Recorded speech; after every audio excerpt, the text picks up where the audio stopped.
पूरी दुनिया का जो मालिक है वो ऐसे पद पर बैठा है कि कभी भी वो पद जाता नहीं है, सदा उसी के पास रहता है। बोलो रहता है कि नहीं रहता है?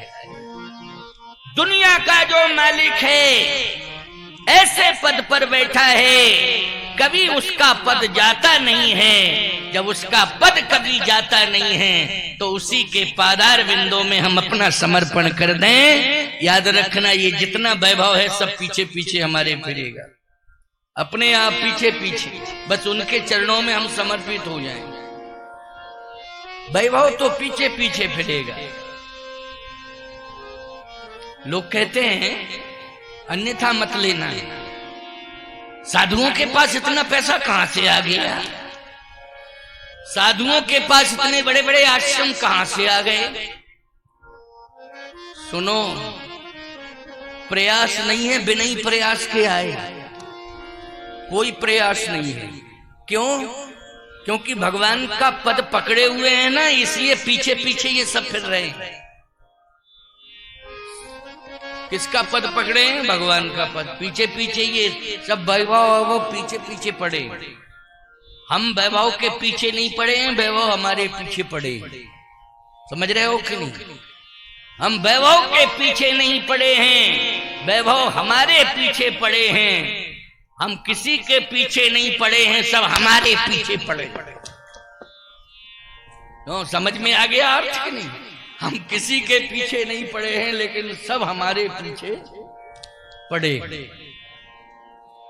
हम तो भगवान के चरणों में पड़े। भगवान के हो जाओ।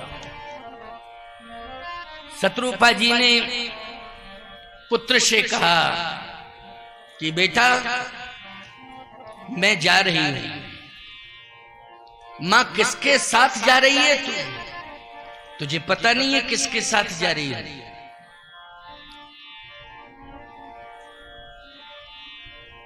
तुम्हारे पिता के साथ जा रही है। अरे पिता जा रहा है तो मां को तो साथ देना चाहिए बच्चों का। पिता छोड़ के जा रहा है तो कम से कम मां को तो साथ देना चाहिए। शत्रुपा जी ने एक बहुत अच्छी बात कही। क्या? कि बेटा कोई किसी का साथ नहीं देता है। अच्छा बोलो, कोई किसी का साथ देता है? कोई किसी का साथ नहीं देता है। शत्रुपा जी ने कहा जब मैं दुनिया से जाऊंगी तो मेरा साथ कौन दे सकता है? पातिव्रत धर्म दे सकता है जो मेरे साथ जाएगा। बोलो भाई, पुत्री की सेवा साथ जाएगी कि पातिव्रत धर्म साथ जाएगा? पहले इसका उत्तर दो। पुत्र चाहे जितनी सेवा कर ले, चाहे जितना संतुष्ट कर दे, वो पुत्र की सेवा साथ नहीं जाएगी। लेकिन पातिव्रत धर्म, पति भले ही यहां रह जावे, लेकिन पत्नी जब दुनिया छोड़ के जाएगी तो पति भले ही ना जाएगा, लेकिन पातिव्रत धर्म जाएगा कि नहीं जाएगा उसके साथ? और असली साथ देगा वो। बोलो देगा असली साथ कि नहीं? सब यहीं रह जाएंगे, कोई साथ नहीं देगा, लेकिन धर्म साथ देगा। पातिव्रत धर्म, ये पातिव्रत धर्म है।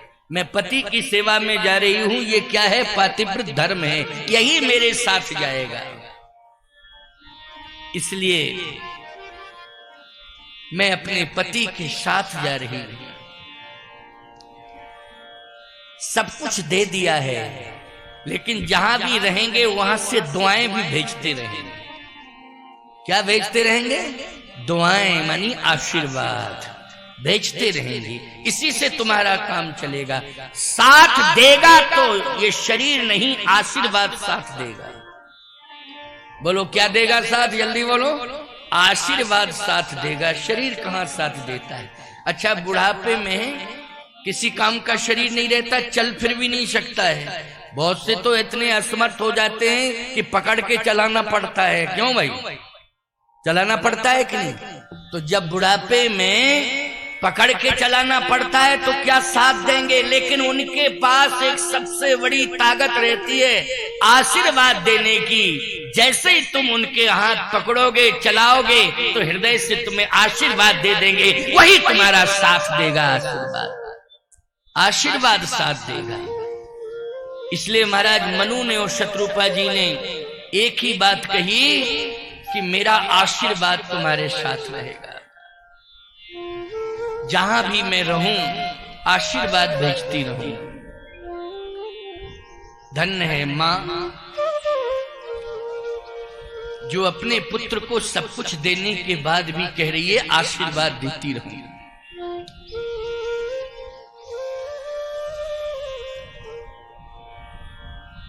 पंथ जात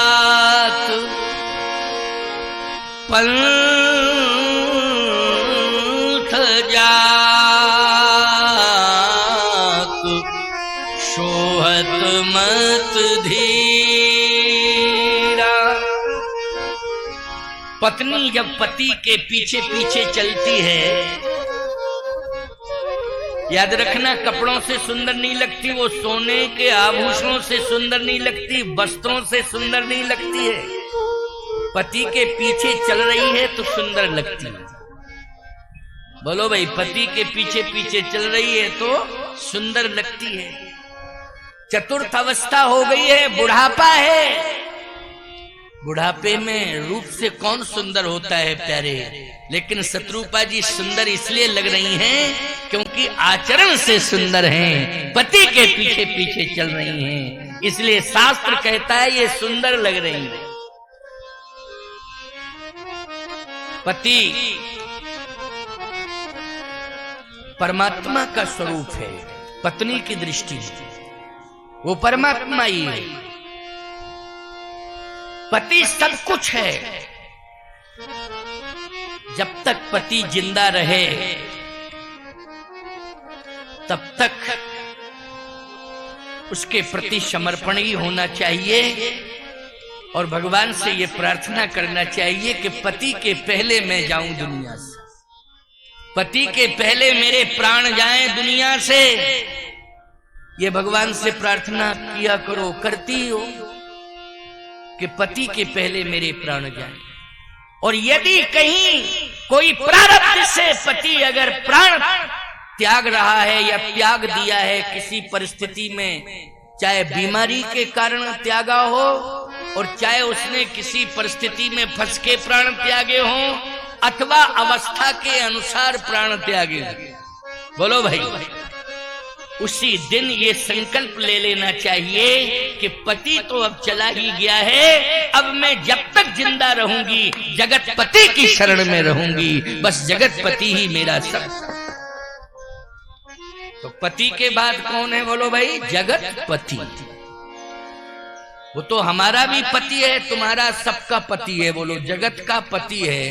तो बोलो केवल स्त्रियों में ही ये भाव नहीं होना चाहिए कि मेरा ही पति है, पुरुषों में भी ये भाव होना चाहिए कि हमारा भी वो पति है। बोलो है पति कि नहीं? जगत पति है वो, उसी की शरण में आ जाना चाहिए, हम सभी को आना चाहिए। आज शत्रुपा जी इसलिए सुंदर लग रही हैं, पति के पीछे पीछे चल रही हैं। नैमिषारण्य तीर्थ में पहुंच रहे हैं। नैमिषारण्य तीर्थ मुक्ति का सबसे बड़ा केंद्र है। जैसे आपके क्षेत्र में कपिल तीर्थ या श्री कोलायत जी, बोलो भाई ये मुक्ति का केंद्र माना जाता है कि नहीं? तीर्थ माना जाता है। यहाँ लोग आते हैं तो ये मान्यता है कि हम सरोवर में स्नान करेंगे और कपिल भगवान का दर्शन करेंगे तो हमारी मुक्ति निश्चित हो जाएगी। बोलो भाई ये मान्यता है। पुष्कर ये भी मुक्ति का ही तीर्थ है। सरोवर में स्नान करते हैं आप, ब्रह्मा जी का दर्शन करते हैं, आपको पूर्ण विश्वास हो जाता है कि अब मुक्ति में कोई संदेह नहीं है। वैसे ही नैमिषारण्य में चक्र तीर्थ है, वहां भी सरोवर है। गोमती जी तो है ही, लेकिन सरोवर है नैमिषारण्य में, उसको क्या कहते हैं? चक्र तीर्थ। आप लोग गए होंगे, अच्छे कितने लोग हैं जो नैमिषारण्य गए? जरा हाथ उठा दो। हाँ 5-7 लोग तो गए हैं। 5-7, अच्छा, वो 5-7 का ही सिस्टम बना है। बाकी लोग नैमिषारण्य नहीं जा पाए, कोई बात नहीं, तीर्थ चारों धाम करते हो तो नैमिष भी जाया करो, नैमिषारण्य की यात्रा किया करो। देखो लक्ष्य बनाओ, मुसलमान हज की यात्रा करता है कि नहीं करता है? वो अपने जीवन को तभी सफल मानता है जब हज कर लेता है। हिंदू होकर के हम अगर तीर्थों में नहीं जा रहे हैं, तीर्थाटन नहीं कर रहे हैं, तो ये हमारे जीवन की सबसे बड़ी कमजोरी है। ऐसी संतान होनी चाहिए जो माँ बाप को तीर्थ करावे। याद रखना, हमारे सनातन संस्कृति में श्रवण कुमार के पास अभाव था, धन का अभाव था, लेकिन उसने कंधे पर माँ बाप को तीर्थ कराया। बोलो कंधे पर धारण कर कराया कि नहीं कराया? नहीं था उतना साधन, लेकिन नहीं मैं तीर्थ जरूर कराऊंगा। वो अंधे माँ बाप को बोलो कंधे पर धारण करके तीर्थ कराया कि नहीं कराया? ये सनातन धर्म की परंपरा है। इसलिए बच्चों को चाहिए कि माँ बाप का इतना जरूर ध्यान रखें कि व्यवस्थित ढंग से उनको तीर्थाटन कराएं। उन तीर्थों में नैमिषारण्य भी यात्रा के क्रम में आता है। मुक्ति का तीर्थ है, वहां भी एक सरोवर है, चक्र तीर्थ बोलते हैं। उसमें स्नान किया जाता है और स्नान करने के बाद वहां पर जो देवी देवता हैं, जैसे ललितांबा है, राजराजेश्वरी ललितांबा, वहां की अधिष्ठात्री देवी है। वेदव्यास भगवान का एक प्रसिद्ध आश्रम है। सूत जी भगवान का, सूत जी महाराज का एक आश्रम है। आदि आदि ऋषि मुनि महात्माओं के बहुत आश्रम हैं। अभी अभी नैमिष में मेरी कथा हुई थी। किस तारीख में थी नैमिषारण्य में? 25 से 20 से 25 तारीख तक, 20 से 25 तक, 26 तक ये मेरी कथा नैमिष में थी, अभी थी। नैमिषारण्य में कामदगिर संस्कृत विद्यापीठ भी चल रही है। उसमें लगभग 100 बच्चे, छोटे छोटे बच्चे पढ़ रहे हैं, ब्राह्मणों के बच्चे पढ़ रहे हैं, वैदिक कर्मकांड की शिक्षा ले रहे हैं। मेरा संकल्प है कि ब्राह्मण बच्चे धन के अभाव में पढ़ नहीं पा रहे हैं, तो कहीं ना कहीं वो पेट भरने के लिए किसी के यहां नौकरी करते हैं। मुझे अच्छा नहीं लगता है। ब्राह्मण का धर्म है कि वो कर्मकांड, वैदिक कर्मकांड से जुड़े, और आज समाज को भी जरूरत है। बोलो भाई, है जरूरत कि नहीं? इसलिए धन के अभाव में जो बच्चे नहीं पढ़ पा रहे हैं, उन बच्चों को पढ़ाने का संकल्प मैंने नैमिषारण्य तीर्थ में लिया है और एक संस्कृत विद्यापीठ की स्थापना कर दी। अभी 100 बच्चे पढ़ रहे हैं, लगभग छोटे छोटे बच्चे, निःशुल्क शिक्षा, वस्त्र भी देते हैं, पुस्तकें भी देते हैं, आवास भी, भोजन भी, सब कुछ निःशुल्क। नैमिषारण्य तीर्थ में ये अभी कोरोना काल में ही विकल्प और प्रकल्प खुला है। ये कोरोना काल आया था ना, उसमें ये प्रकल्प खोला गया है, संस्कृत विद्यापीठ की स्थापना कर। जब मैं यहाँ आया था उस समय संस्कृत विद्यापीठ नहीं थी, लेकिन अभी कोरोना काल में ये सिस्टम जमाया।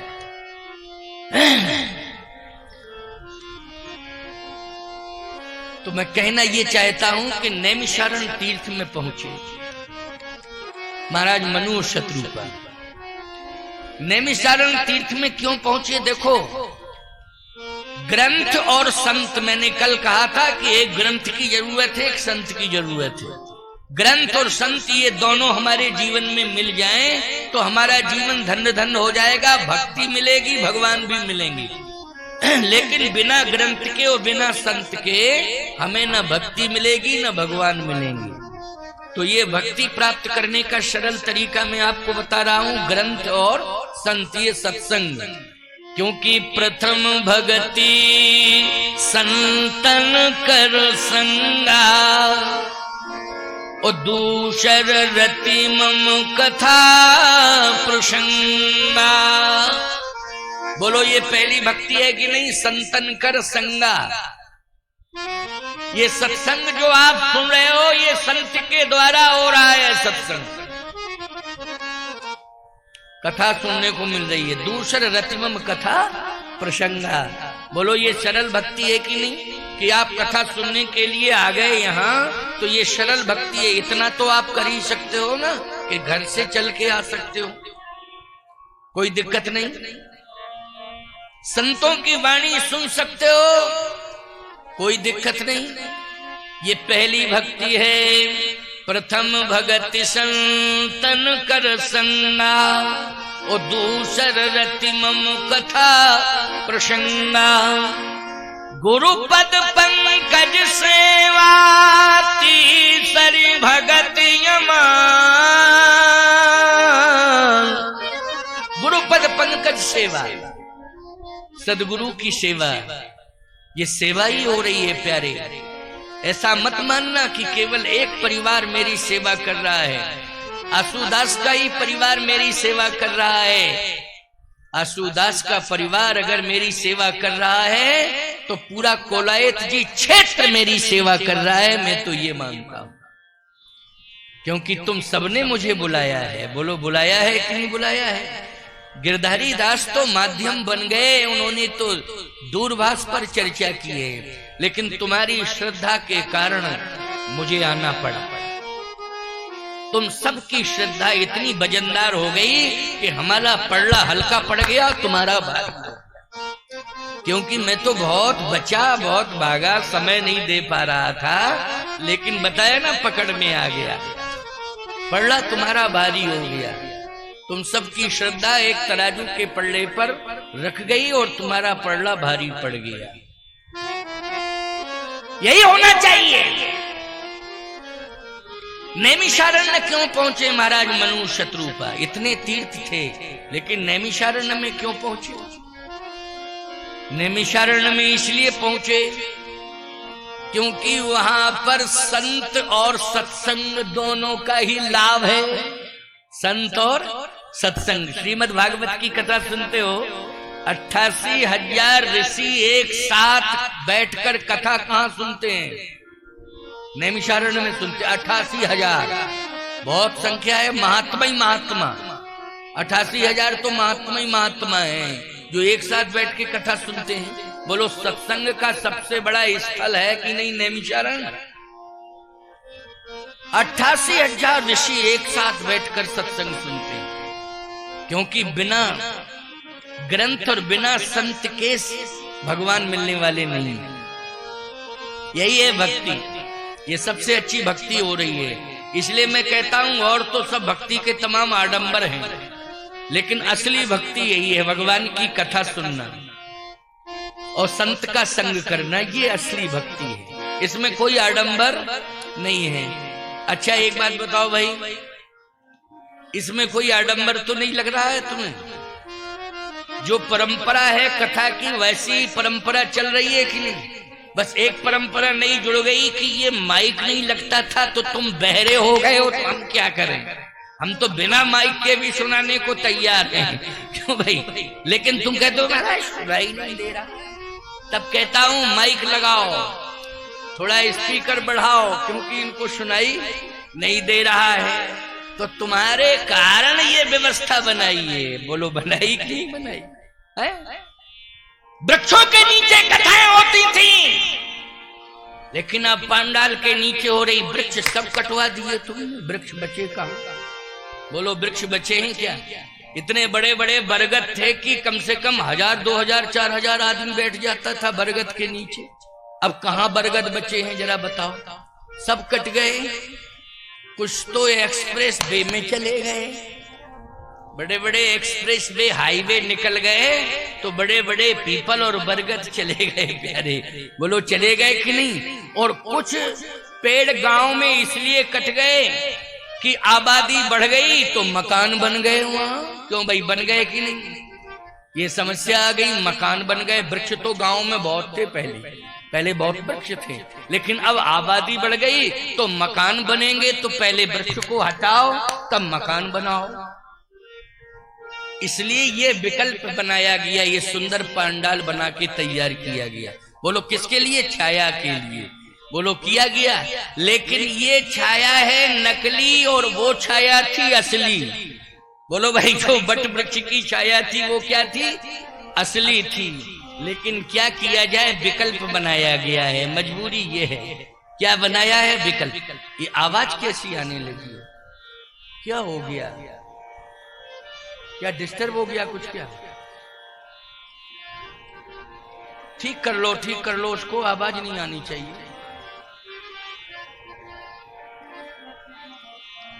हैं? पानी की कमी है? हाँ चलो डालो पानी डालो। मोटर की आवाज? अच्छा मोटर चलाई। अच्छा तो चलने दो पानी। कितनी देर तक चलेगी ये? 5 मिनट चलने दो, पानी की कमी है। चलने दो कोई दिक्कत नहीं। तब तक एक भजन गा लो थोड़ा सा, 2 मिनट का गा लो, एक कीर्तन बढ़िया संकीर्तन हो जाए। तब तक ये मोटर भी अपना काम करेगी। पहले ही भर लेना कल से, बीच में मत चलाया करो मेरी कथा में मोटर। पहले ही भर लिया करो, जैसे ही मैं आऊं उसके पहले सारा सिस्टम जमा लिया करो। हाँ एक गा दे जरा। अच्छा आंखों में आंसू हो, होठों पे ना आएंगे भगवान। आंखों में आंसू हो, आंखों में आंसू हो, होठों पे ना आएंगे भगवान। कर लो भरोसा, कर लो भरोसा, कर लो भरोसा, बने तेरे बिगड़े काम आएंगे भगवान। ओ आएंगे भगवान।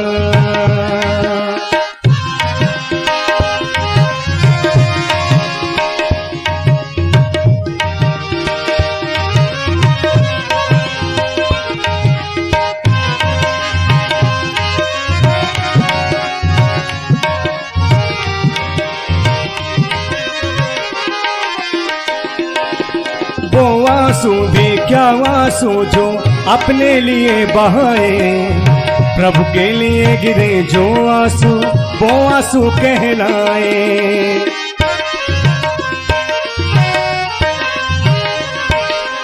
वो आंसू भी क्या आंसू जो अपने लिए बहाए, प्रभु के लिए गिरे जो आंसू वो आंसू कहलाए।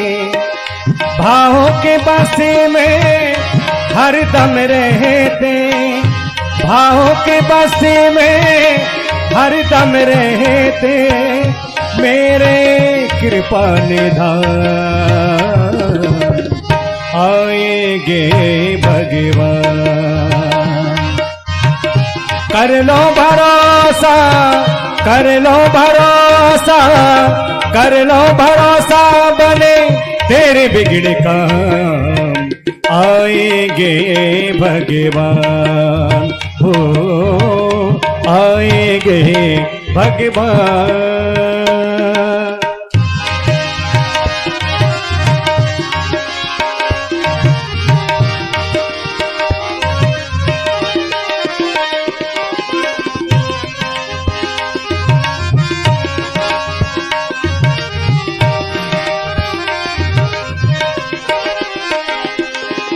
वो आंसू भी क्या आंसू जो अपने लिए बहाए, प्रभु के लिए गिरे जो आंसू वो आंसू कहलाए।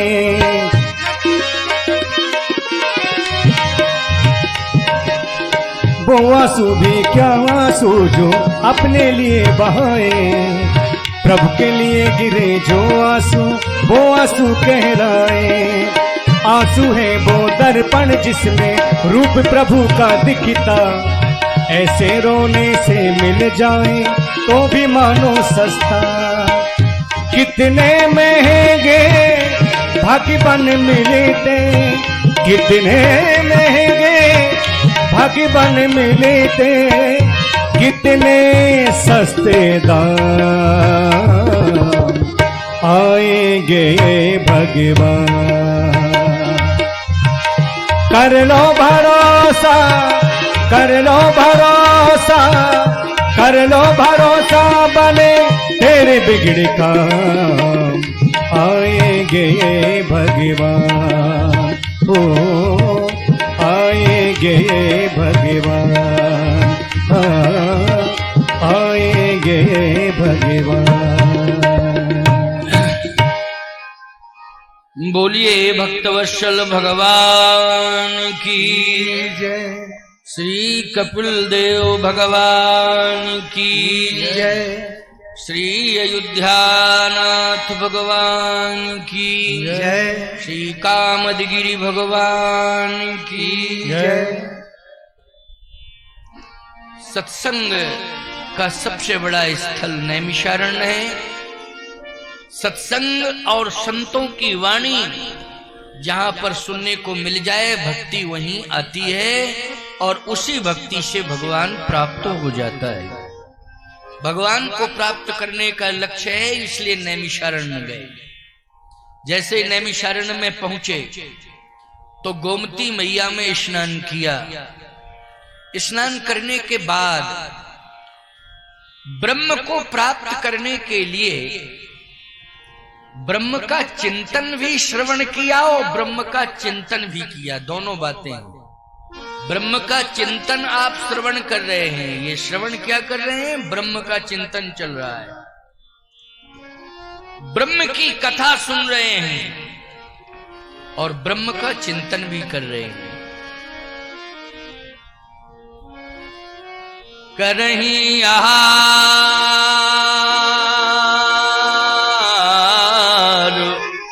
साक फल कंदा सुमरहीं ब्रह्म सच्चिदानंदा। सुमरहीं ब्रह्म सच्चिदानंदा, ब्रह्म सच्चिदानंद का सुमरण कर रहे हैं। ब्रह्म किसे कहते हैं? सच्चिदानंद किसे कहते हैं? सच्चिदानंद रूपाय विश्वोत्पत्त्यादि हेतवे तापत्रय विनाशाय श्री कृष्णाय वयम नमः। विश्व की उत्पत्ति का जो हेतु है वही है सच्चिदानंद, उसी को हम ब्रह्म कहते हैं।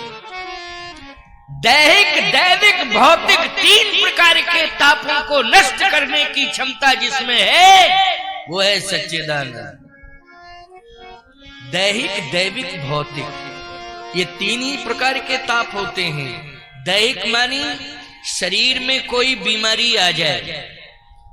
अच्छा बोलो भाई, शरीर में बीमारी आ जाए तो हमारा शरीर प्रभावित हो जाएगा कि नहीं?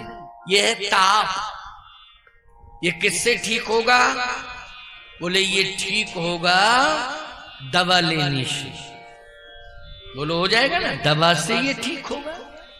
लेकिन दैवीय प्रकोप आ जाए जीवन में तो ईमानदारी से बताओ, ये बिना दुआ के ठीक होने वाला नहीं है। दैविक ताप ये दुआ से ठीक होता है। और एक बात आपको बताएं, भौतिक ताप जैसे धन का अभाव, भौतिक सुविधाओं का अभाव, बहुत से लोग कहते हैं नहीं हमारे पास क्या करें, इतना कमाते धमाते लेकिन कुछ बचता ही नहीं, कुछ हाथ में रहता ही नहीं। खूब कमाते हैं, खूब कमाते हैं महाराज, खूब प्रयास करते हैं लेकिन कुछ रहता ही नहीं हाथ में। इसका मतलब है कि आप भौतिक ताप से संतप्त हैं। लक्ष्मी भी आपका कब साथ देगी याद रखना, जब आप भगवान की भक्ति करोगे तो लक्ष्मी आपका साथ देगी। कुछ लोग कहते हैं महाराज ऐसे ऐसे लोगों के पास धन है जो भक्ति से कोसों दूर हैं, उनके पास धन है, प्रारब्ध के अनुसार वो भोग रहे हैं, याद रखना। समझ गए हो कि नहीं? किसके अनुसार भोग रहे हैं? प्रारब्ध के अनुसार वो भोगों को भोग रहे हैं। लेकिन याद रखना, भोगों को भोगने दो उनको, उनका हिसाब किताब परमात्मा की अदालत में है, वो संसार की अदालत में नहीं है। जब वो मर के जाएंगे ना तो भगवान की अदालत में पाई पाई से हिसाब हो जाएगा। समझ लेना इस बात को, क्योंकि उस अदालत में किसी का सोर्स नहीं चलता है।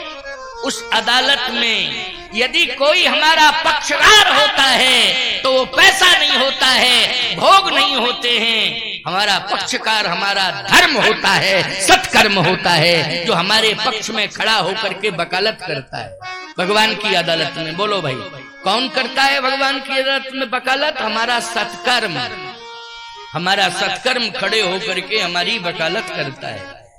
लेकिन इनको भोग भोगने दो, इनका पाई पाई से हिसाब भगवान की अदालत में होगा, थोड़े समय का इंतजार है। और वैसे भी अब तुम देख रहे हो बुलडोजर चल ही रहे, क्यों भाई?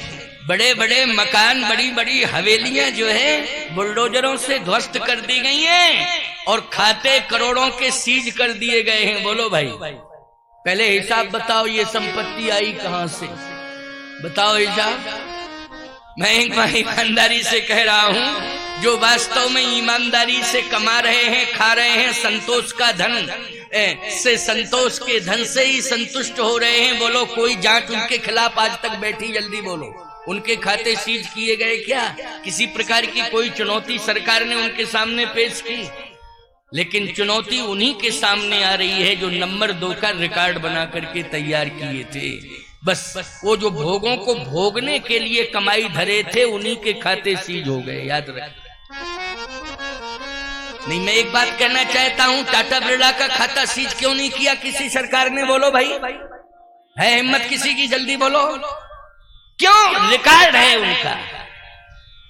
बिरला जी के तो जहां जहां भी फैक्ट्रियां लगी हैं, साहब बड़े बड़े मंदिर बने हुए हैं वहां।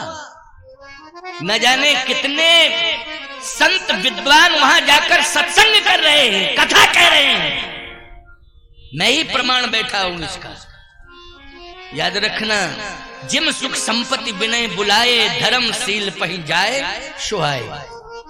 जो धर्मवान होता है, संपत्ति उसके पास रहती है, और ऐसी संपत्ति होती है कि याद रखना, वो संपत्ति जांच के घेरे में नहीं आती है, क्योंकि परमात्मा के द्वारा रिकॉर्डेड संपत्ति है वो। समझ गए हो कि नहीं? इसलिए ऐसी संपत्ति कमाना गलत बात नहीं है, लेकिन संपत्ति कमाओ तो, लेकिन नारायण के अधीनस्थ होकर के कमाओ। किसके अधीनस्थ होकर? नारायण के अधीनस्थ होकर जो लक्ष्मी हमें प्राप्त होती है। याद रखना, नारायण सदा उसको आदेश देते रहते हैं कि तुम्हें यहीं रहना है, यहीं रहना है। तुम चाहे जितना प्रयास करो, कहो यहीं रहना है, तो लक्ष्मी नहीं रहेगी। लेकिन नारायण कहेंगे तुम्हें यहीं रहना है, तो बोलो भाई, वो संपत्ति रहेगी, लक्ष्मी रहेगी कि नहीं रहेगी? इसलिए जहां सुमति तहां संपत्ति नाम, जहां कुमति तहां विपत्ति नाम। जिम सुख संपत्ति भी नहीं बुलाए, धर्मशील पही जाए सुहाए। इसलिए हम लोग भौतिक ताप से आज संतप्त इसलिए हैं क्योंकि भगवान की शरण में असली रूप से नहीं है। सही रूप से भगवान की शरण में हो जाएं तो ये भौतिक ताप हमको प्रभावित नहीं कर पाएंगे। अच्छा, सुदामा जी को भौतिक ताप प्रभावित कर पाया था क्या? जल्दी बोलो। सुदामा जी ने मांगा है तो भगवान से भी नहीं मांगा था प्यारे, गए थे केवल भगवान के पास। मांगा कहां था? बोलो भाई, मांगा था क्या भगवान से कुछ? भगवान के पास केवल गए थे। लेकिन सुदामा जी जैसे भी थे, भक्त थे, संत थे और संतुष्ट थे। क्या थे? संतुष्ट थे। और संतुष्टि का एक प्रमाण यही है कि कृष्ण जैसा मित्र पाकर के भी मांगा नहीं कृष्ण से। बोलो भाई, मांगा नहीं। लेकिन जिम सुख संपत्ति भी नहीं बुलाए, धर्मशील पही जाए सुहाए। अपने आप भगवान ने दे दिया कि नहीं दे दिया? बोलो। पता ही नहीं चल पाया सुदामा जी को। जब लौट के पहुंचे वापस तब पता चला, नहीं तो मालूम ही नहीं था। भगवान ने दे दिया। इसलिए तुम सबको भगवान देंगे। असली भक्त बने रहो, समर्पित भक्त बने रहो।